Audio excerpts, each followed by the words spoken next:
Iran is an enormous plateau surrounded by gigantic mountains. The interior of this virtual fortress, the lofty battlements of which almost totally exclude the passage of rain clouds, is a rocky wilderness, almost a desert.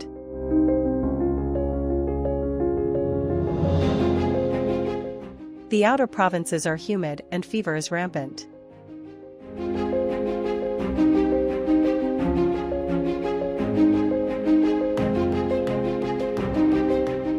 For several months of the year, they suffer from intense heat.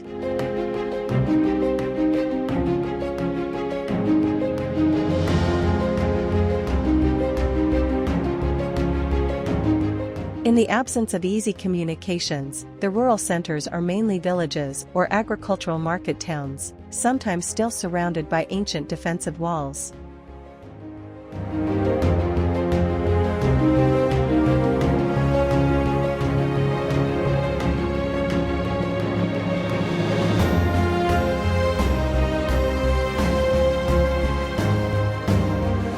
The principal towns lie on the plain, at the foot of the mountains on the periphery, along an irregular line of oases which have formed or been exploited at the mouths of spring torrents and streams from deep ravines where the winter snows melt slowly.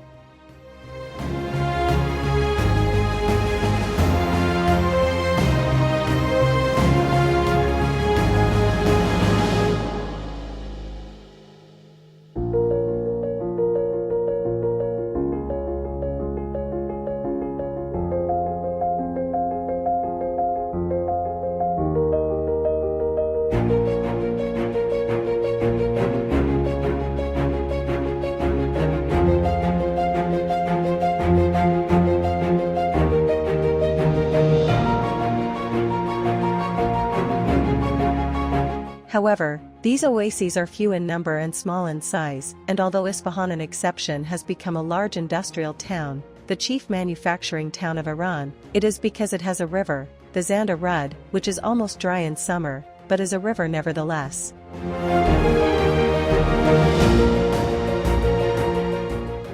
In an attempt to increase its volume, part of the course of an affluent of the river Karlan, which rises nearby, has been connected with it.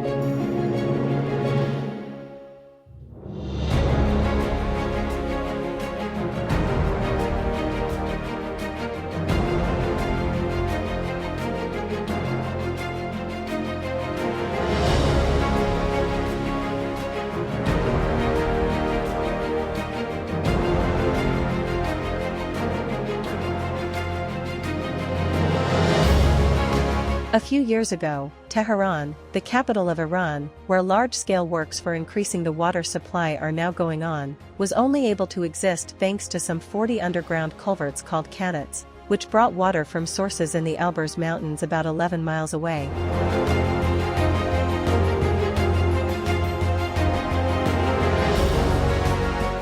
Yazd, another industrial town, is supplied in the same primitive fashion. Kerman, Gulpagan, Saveh, Damgan, Semnan, etc., are even worse off for water.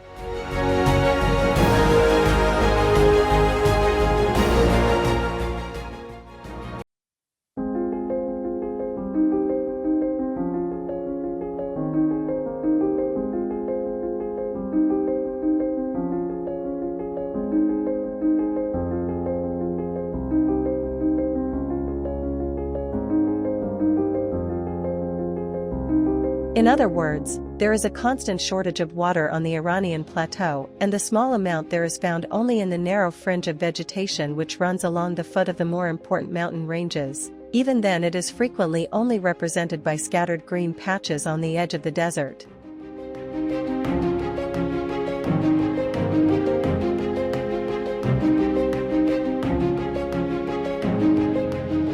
But in the ranges of mountains around the edge of the plateau, especially in the Alborz and Zagros ranges to the west and north of Iran, there are enormous, beautiful valleys. They are richly endowed by nature, and in them a great part, much more than was previously believed, of the ancient history of Iran unfolded.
The Zagros Range, about 725 miles long and more than 75 miles wide, is made up of regular parallel folds of more or less the same height.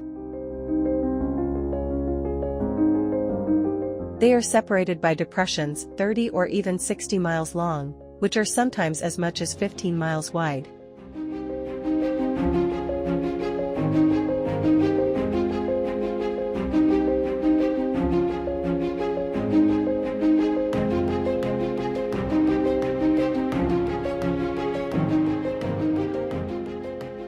The only means of communication between them is by precipitous paths, where only skilled mountaineers dare venture, and passes at a height of more than 9,000 feet. Every kind of extreme of climate can be found there, from the stifling heat of the low valleys to the acute cold of the perpetually snow-clad peaks.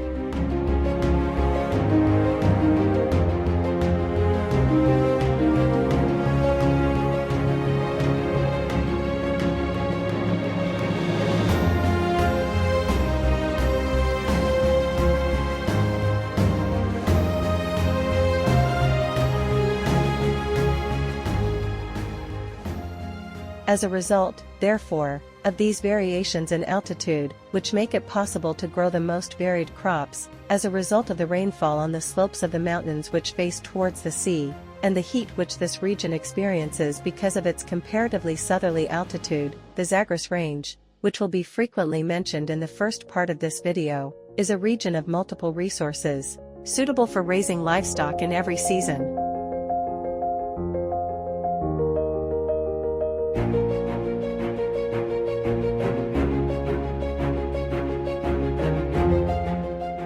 But the exploitation of these resources imposes a very special way of life on the inhabitants of the region.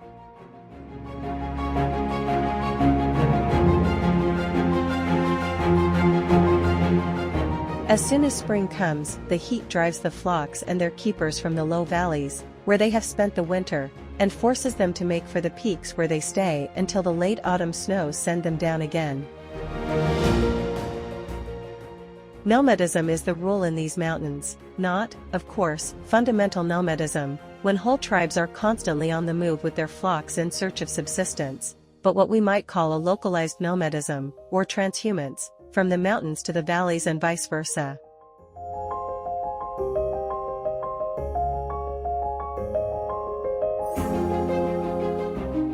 In addition, only a part of the population of the tribes accompanies the flocks when they move.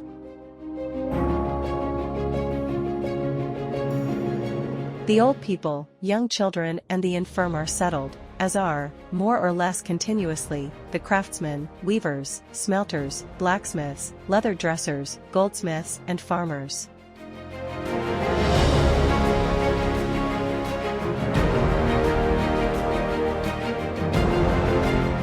As a rule, they live fairly high up in the mountains, at about 4,500 feet, the level of staple crops, around vast organized sites where the shepherds and their flocks stop and rest on their way up or down. There is no doubt that, towards the end of the 2nd millennium BC, a great number of the famous Lorestan bronzes were executed up there, in these villages which controlled comings and goings in the mountains.